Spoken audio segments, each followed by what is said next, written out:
Hi there, listeners. Welcome to this month's episode of Research Roundup. I'm your host, Dr. Brianna Stubbs. As part of my job, I tend to read a lot of scientific literature. A lot. So we're going to be diving into the latest and most exciting things that I've been reading about, walk you through the experiments, discuss the results, implications, and share my thoughts on the study and the subject as a whole. I'd love to hear what you guys think about this episode, along with any studies or topics that you'd be interested in hearing me talk about in the future. So please write in at podcast@hvmn.com or find me on Twitter at Brianna Stubbs. Let's get into this week's episode.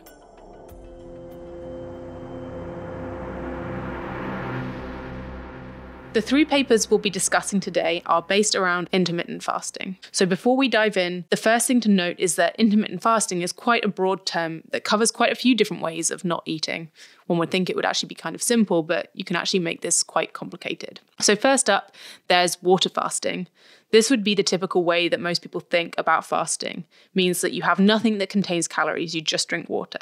Water fasts can last any duration. Most people start off by following time-restricted eating, which we'll discuss in a minute, and then moving to, say, a 24-hour or 36-hour fast. Some people allow tea and coffee on a water fast as they don't contain calories, but others think that plant polyphenols and caffeine in these drinks might alter your metabolism enough that they actually would avoid those also. Another popular fasting crutch is bone broth. This contains minimal calories as fat and protein, as well as electrolytes that you need during fasting. But there is a small amount of calories and a minimal insulin response. So overall, this can help people stick to their fast better, but it's not the same as straight up water fasting. Another crutch that people have been using is exogenous ketones like HVMN ketone or ketone salts, and this helps them stick to fasting. So there's different flavors of water fasting depending on how strict you want to get.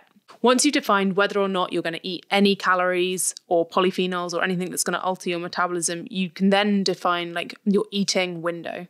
So first up, there is alternate day fasting. This means that you eat every other day, interspersing a feeding day with a day of fasting. Next up, there is a feeding practice called OMAD, or one meal a day. So this means that you fast throughout the whole day and just eat one meal either in the middle or at the end of the day. Some people do a practice called fat fasting, which technically speaking, if you're talking about avoiding caloric intake altogether, is not fasting. But these people really struggle not to eat anything at all. And so they eat foods that only really contain fat, such as bacon or avocados. And then that helps them transition into more classical fasting. The whole point of eating mainly fat is that you do not trigger an insulin response with fatty foods. So you kind of keep your metabolic processes as if you were on, say, a ketogenic diet. So next up, in terms of timing, is time-restricted eating. And this means that you keep your food intake within a defined limit of time. So a popular example is 16-8 fasting, where you might skip breakfast and eat 2 or 3 meals between, say, 12 noon and 8 p.m. So really, it isn't totally clear yet what metabolically differentiates all these different types of fasting. So for example, how long do you need to fast before X benefit kicks in? When does autophagy start? How long does it take to get into ketosis? All of these different things might take different amount of time for different people, and each different process might have a different timescale. So it's difficult to say that you must always fast for 24 hours or you must always fast for 3 days, for example, because we don't really know yet when the body starts to churn into some of these helpful metabolic processes. And also, is there the same benefit if you do consume a small number of calories? Or what about calories as fat that don't spike insulin? So really, we're at quite an early stage with intermittent fasting. There are a number of studies that have been done to date that show a lot of interesting potential for fasting, but we really need to work out how different types of fasting can be used strategically for different endpoints. But I'm going to frame up this conversation by saying that I'm quite a strong advocate of fasting because there's good scientific evidence that there are broad benefits for health, and there's a very, very low risk and low barrier to entry. So anyone can start experimenting with it without much risk and see how it affects them. So we're going to talk about 3 papers that look at different strategies that are kind of related to intermittent fasting. So the first paper is by Dr. Jason Fung, and the title is Therapeutic Use of Intermittent Fasting for People with Type 2 Diabetes as an Alternative to Insulin. So we'll look at intermittent fasting, alternative day fasting. The next paper is by Dr. Valter Longo's group, so another very well-known scientist in the fasting space.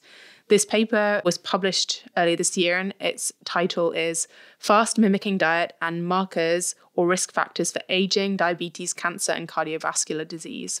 And then the final paper is by Courtney Peterson's group at the University of Birmingham, Alabama. So she's like a less well-known researcher in the field, but she had some really interesting results around time-restricted feeding. So her paper is called Early Time-Restricted Feeding Improves Insulin Sensitivity, Blood Pressure, and Oxidative Stress, even without weight loss in men with prediabetes. So with that all to look forward to, let's get cracking. So the first one we're going to talk about was written by a friend of ours at HVMN, Dr. Jason Fung. And the paper's title is Therapeutic Use of Intermittent Fasting for People with Type 2 Diabetes as an Alternative to Insulin. So many of our listeners will know Dr. Jason Fung. He is a Canadian nephrologist, which means he specializes in the kidney, and he is a world-leading expert on intermittent fasting and low carb, especially for treating people with type 2 diabetes. He's written 3 best-selling health books, and he co-founded the Intensive Dietary Management IDM program. So if you actually listen back in some of our archives, you can hear an interview with Dr. Fung, and he discusses all about his work with intermittent fasting and his clinical practice. So Dr. Fung, he's done the Roundup podcasts, he writes a very popular blog on Medium, and he's been very outspoken about the results that he's had in his clinic and the number of successes. But up until now, he's had a lot of skeptics really bashing him for not having had his results published in peer-reviewed journals, and they ask him for his evidence. So this is actually the first time I've seen a case study published from Dr. Fung's IDM clinic. So I really wanted to share this with you because the results were really encouraging and really in keeping with everything that he's been talking about in his years of sort of speaking about the topic. So I think one important thing that Dr. Fung talks about in the introduction to his paper is that he points out the difference between fasting and starvation. He says that fasting is deliberate and controlled, whereas starvation is not. And that really answers a common question, I think, that a lot of skeptics again raise, like what's the difference between fasting and starvation? So this is a very planned out and very closely monitored protocol. He also highlights that fasting could be really important because insulin treatment has a very big financial burden on the people who have to buy and inject insulin daily, and then also the lifestyle burden of having to constantly measure blood glucose and tailor your insulin and make decisions about your insulin dose based on your glucose every day for people who are using insulin. This is a case study, which means it was not a full-scale randomized and blinded clinical trial, so we do need to keep that in mind when we interpret the results that are discussed here. The paper describes the management of 3 patients at Jason Fung's clinic at the IDM. He had 2 patients who did 24-hour alternate day fasting, so 24-hour fast, 24 hours feeding, and 1 patient who did 3 days a week of 24-hour fasting. So it's not really that different. I suppose it's just 1 patient, 2 consecutive days of feeding, and the others were consistently alternate day fasting. Now, on their fasting days, all of the patients described were allowed to consume low-calorie fluids and also to eat a low-calorie, low-carbohydrate dinner. So on fasting days, the patients consumed only dinner, and on non-fasting days, the patients consumed lunch and dinner. So note, they did also skip breakfast. Low carbohydrate meals were recommended for meals generally. So they're not on a pure ketogenic diet, but they're being advised to cut down on their carbohydrate intake. So throughout this study, the patients' daily blood sugar diaries were reviewed, and they made adjustments to their medications in conjunction with a medical doctor. So that's a really important thing to note. The patients did receive regular medical monitoring, which is really important if you're controlling your diabetes with insulin. You need to make sure that you're getting supervision as you try and make changes to your regime. So the key result that the authors were most excited about was that in all 3 patients, they were able to completely discontinue insulin therapy, which, to go back to what we were saying earlier, represents a huge relief of the financial burden of having to purchase insulin and also the lifestyle burden of having to inject it. What's more, clinical studies that have looked at very intensive insulin therapy compared with no insulin therapy have shown that intensively managing blood sugar with insulin can cause more negative side effects and poorer outcomes along the line. 2 of the 3 patients discontinued all of their medications. and one discontinued 3 out of 4 of their medications. This is very similar to results shown by Valter Health, who managed to really reduce the number of diabetes medications that patients were on through following a low carbohydrate ketogenic diet. So it's a good sign that there's consistent findings that we can actually get people off diabetes medications. And that's really exciting because diabetes has traditionally been thought to be a chronic condition. And once you're diagnosed, you're going to be on insulin for the rest of your life. The sort of sub-headline results looked at body weight, which improved. People lost weight on this trial. They also looked at glycosylated hemoglobin, which is a marker of long-term blood glucose control. That was improved in the patient's fasting. BMI was improved and waist circumference was improved. So broadly across the board here, we're seeing that people are getting healthier. This isn't a chronic condition, diabetes, again, to say again that people have not really regarded as treatable to this point. People don't think about reversing or curing diabetes, and they actually focus treatments on controlling blood glucose with insulin. Most people focus on the high blood glucose because high blood glucose is what causes a lot of the very obvious effects. So problems with the kidneys, problems with the eyes, microvascular damage, things like that. But in reality, a key driver of the disease is the insulin as well as the sugar. So being able to cut down on insulin is a big deal for these people. The findings from this paper actually link really nicely into another paper I was reading recently, which looked at the ability of the pancreas to recover beta cell function. So people often think that part of the reason why you need to inject insulin in type 2 diabetes is that the pancreas gets unable to produce sufficient amounts of insulin. And this is called kind of beta cell exhaustion. But this paper showed that if you catch it within 6 years or so, you can actually recover some function of the beta cells. And the patients in this case study that Dr. Fung has written here were 10, 15, and 25 years post-diagnosis. So there's actually some hope that the pancreas function can recover sufficiently to provide blood glucose control on the background of fasting and lowering carbohydrate intake. So really, we're starting to see a paradigm shift in how people should look at diabetes. So the conclusions of this paper are that they advocate strongly for the inclusion of fasting in the toolkit of those working with diabetic patients. Whilst the scope of the data reported here is very limited, only 3 patients and in a case study, it is consistent with broader anecdotal experiences from other healthcare professionals. That said, I do want to highlight that not everyone has a smooth experience with fasting. Compliance and tolerance here was really good. And it was likely so good because the patients had self-selected for this treatment, were really closely followed, and were very likely to be highly motivated.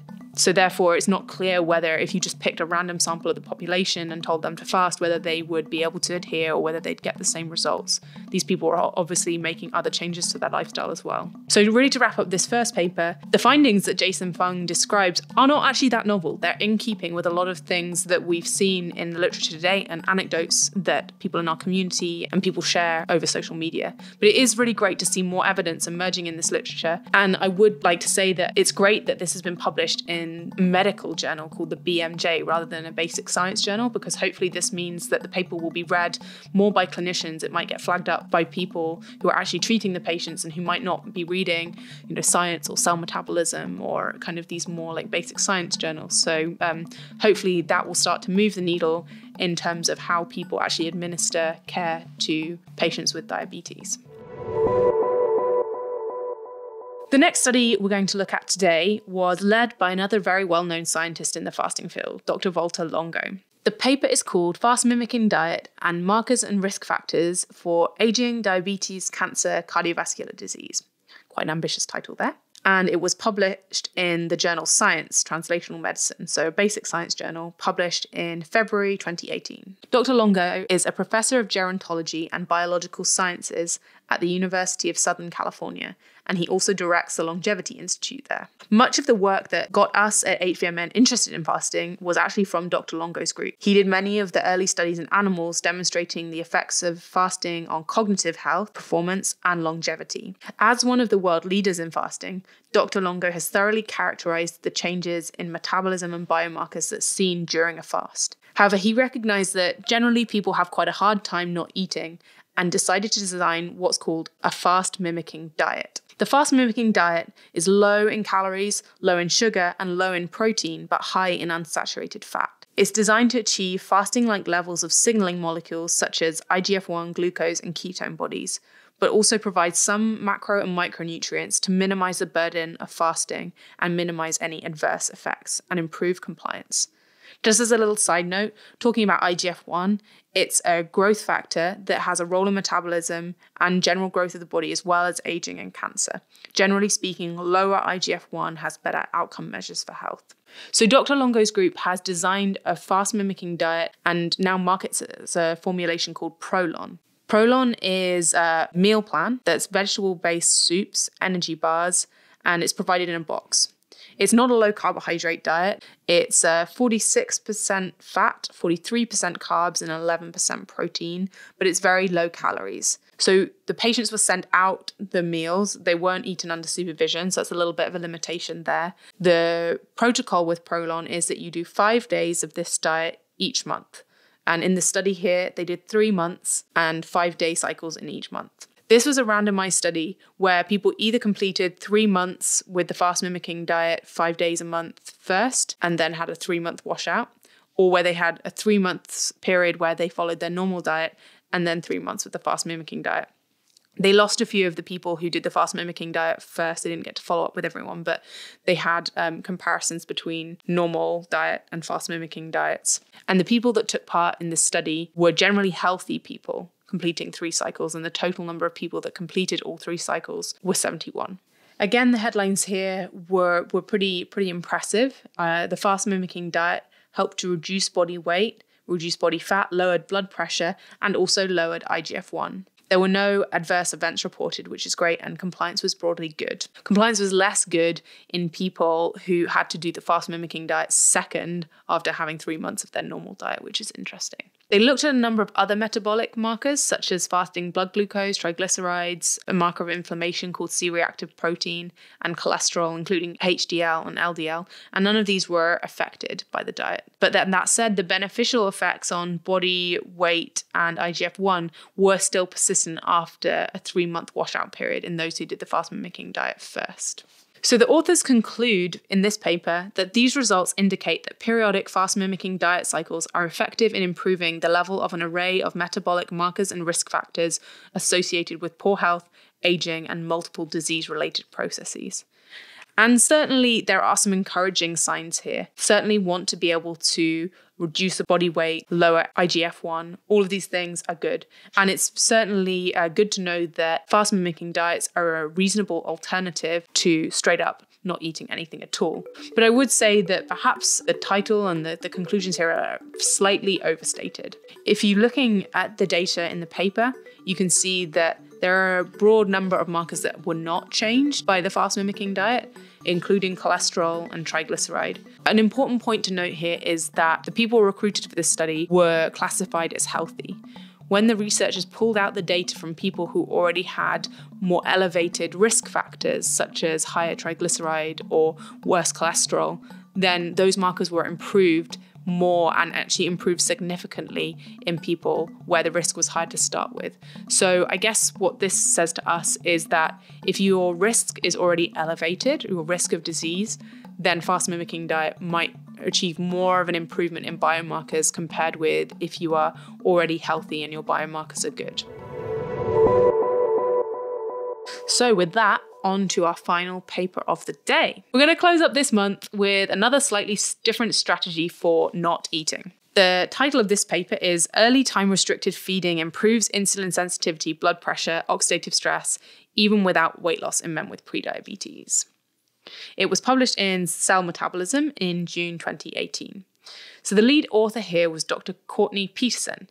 She is an assistant professor in the Department of Nutrition Sciences at University of Alabama, Birmingham. I hadn't actually heard about her before, but I was looking up her resume and it's kind of badass. She did a PhD in physics at Harvard looking at the Big Bang Theory before changing disciplines to study nutrition and metabolism at Pennington Biomedical Research with one of the world-leading diabetes metabolism experts called Eric Rasmussen, who is also an author on this paper. They looked at time-restricted feeding, and so what they're doing here is extending the daily fasting period between dinner and breakfast the following morning. Time-restricted feeding can be practiced with or without calorie restriction and weight loss. A normal American eats over a 12-hour period each day. So they've defined time-restricted feeding here as at least a 10-hour eating window, so a 14-hour fasting window. In the introduction to this paper, they really nicely lay out how early animal research showed that time-restricted feeding consistently improved health endpoints in animals, even when food intake was matched and weight loss was matched, or weight loss was not achieved at all. However, they point out that there was a sign in these early experiments that actually the time of day that the eating window fell on might be important. So for example, when the eating window was late in the day, there were mainly null or negative results with time-restricted feeding, compared with when it was earlier, where there were more positive results. Moving the feeding window, so it's specifically early time-restricted feeding, not just time-restricted feeding, is meant to exploit our circadian clock. Circadian clock just refers to the way that many systems in our body fluctuate regularly throughout each day. For example, the insulin response to food and the thermic response to food is higher and more optimal in the morning compared with in the evening. They point out that studies where they've looked at people eating in alignment with circadian rhythms, so front-loading the day, eating more at breakfast and less in the evening, these studies showed improved glucose control, improved weight loss, lower lipid levels, and hunger reduction. So what they're looking to test in this paper is that doing time-restricted feeding specifically earlier in the day has more benefits. So this study, similar to Dr. Jason Fung's study, was relatively small, with 8 people completing the study. I do want to highlight, though, that they talk about in the methods that nearly 1,000 people expressed interest in participating in this trial, but they couldn't commit to eating the meals under supervision, which is one of the big strengths of this trial. So they screened 130 people, and of those, 18 met the criteria of pre-diabetes as measured by glycosylated hemoglobin. So of those 18, 12 were enrolled, and 8 completed. Those that withdrew did so for unrelated medical reasons or changes to their work schedule. Really, whilst it does seem like a small study, they did clearly do like a lot of thorough marketing and advertising of the study and carefully sort of enrolled and picked their subjects. So I guess that could be like a strength and a weakness. So the overall study design was a randomized and crossover design. So that means that everyone did time-restricted feeding and also normal feeding. In the time-restricted condition, there were 5 weeks in condition 1, a 7-week washout period, and then condition 2, with the order of condition 1 and condition 2, time-restricted eating or normal eating being random. For the control group, the feeding window was 12 hours. So a typical day would look like breakfast at 7 a.m., lunch at 1, and dinner at 7. For the early time-restricted feeding group, the feeding window was only 6 hours, breakfast at 7, lunch at 10, and dinner at 1. So that's quite a lot of eating in 6 hours, given that the calories were matched. So one of the real strengths of this study was that the study staff provided all of the foods for the participants and supervised them eating them. So there was really, really good compliance. In fact, compliance was over 98%. And then also they could be 100% sure that in each condition, the same meals were being eaten between the early time restricted feeding and the normal feeding window. Similarly to Dr. Longo's paper, this wasn't a low carbohydrate diet. 50% of the energy came from carbohydrate, and the typical breakfast would make anyone who was on keto squirm. It was cereal, fruit juice, eggs, milk, butter, and vanilla wafer. The primary endpoints that they were measuring were based around an oral glucose tolerance test, which you may have heard us discuss before on the podcast. In this test, you drink 75 grams of glucose, and you have regular blood tests to measure the amount of glucose and insulin in your blood. And so a healthy person will have an increase in glucose and insulin, a big spike in insulin that will bring the glucose down quickly.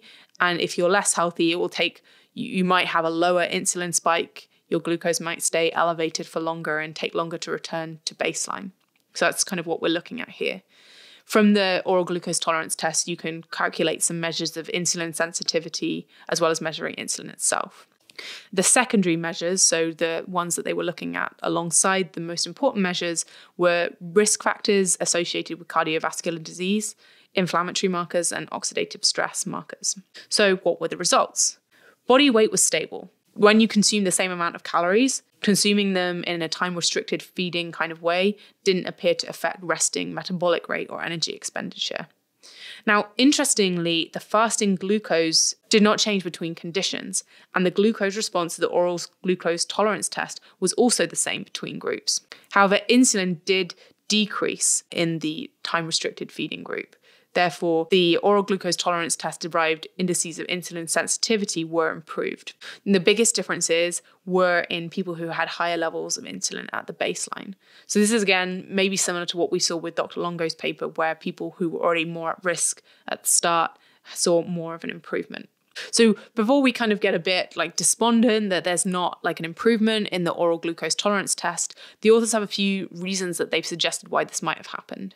The key reason that they suggest this might have happened is that the time of fasting was not standardized before each oral glucose tolerance test. And so what I mean there is that the group who were currently on early time restricted feeding had been fasting for a number of hours more than the group who were on the normal feeding window before they did the oral glucose tolerance test. And research has shown that even 24 hours of fasting can slightly decrease insulin sensitivity, make it worse, and increase levels of triglycerides, and generally push markers in the short term in the wrong direction. So they suggest that that might have been the case here, and that might have caused lack of visible improvements to some of the oral glucose tolerance test measures. In terms of cardiovascular risk, there was a big decrease in blood pressure, and they suggest this might be because of the lower insulin or because of a natriuresis, which means salt excretion, which is regulated earlier in the day by the circadian system. Otherwise, there were no changes in arterial stiffness or cholesterol. Overall, the oxidative stress markers were better with the early time-restricted feeding group, although they do note that this was because they actually went up in the control group. So it's more like early time-restricted feeding mitigated the diet-induced rise in oxidative stress. And again, inflammation was not changed. One thing that you might not have expected is that though people who ate the meals earlier in the day had reduced appetite in the evening. For me, it was certainly a cool observation that people weren't more hungry later in the evening, despite having, finished eating up at, say, 1 p.m. That said, this particular finding is just one of many kind of conflicting findings in this field. Some people who have looked at time-restricted feeding have found people are less hungry. Others have found that it's more hungry. So this is really just another brick in the wall. There's no consistent consensus about whether time-restricted eating makes you more or less hungry, but they found less so. Most of their participants, when surveyed, reported that it was actually more hard to eat enough calories in 6 hours than it was to fast for 18 hours. So it was easier to fast than it was to stuff themselves. So the authors highlight as the headline finding for this paper the improved insulin sensitivity and beta cell function, as well as the lower desire to eat in the evening. In the paper they write, we speculate that early time-restricted feeding, by virtue of combining daily intermittent fasting and eating in alignment with circadian rhythms in metabolism, will prove to be a particularly efficacious form of intermittent fasting. In the light of these promising results, future research is needed to better understand the mechanisms behind both intermittent fasting and meal timing to determine which form of intermittent fasting and meal timing are efficacious and translate them into effective interventions for the general population. The authors hit a nice note here, a nice balance between optimism and highlighting the strengths of their results, but also highlighting that more research needs to be done to really answer this question. So I think I'm going to wrap up here by saying that my takeaway from reading all of these papers is that there are a lot of different ways to do fasting, whether it's alternate day fasting, like Jason Fung's study, fast-mimicking diets in Dr. Longo's study, or time-restricted feeding and then moving the eating window earlier in the day, such as in the Peterson study. So all of these studies are showing that there are some improvements in metabolic parameters that are associated with health. So if you are worried about your risk of metabolic disease and you feel that it's practical for you, building in some kind of fasting practice is likely to do you good. And I think what we've seen today is that really you can pick from a number of different options and find what best suits your lifestyle. One hopes that as papers like this start to increase in number and reach more people, that fasting will move from the realm of biohackers and self-experimenters into more mainstream medical practice. That said, all of this data is more focused on people with pre-existing conditions, so we can't definitively say whether or not there's a benefit for young, healthy, active people. It's not really clear. Because there isn't really a burden of disease in this group, it might actually be slow getting an answer to the question of how fasting affects young, healthy people. For myself, the risk-reward profile is such that on balance, I fast myself, trying to do one 24-hour fast a week.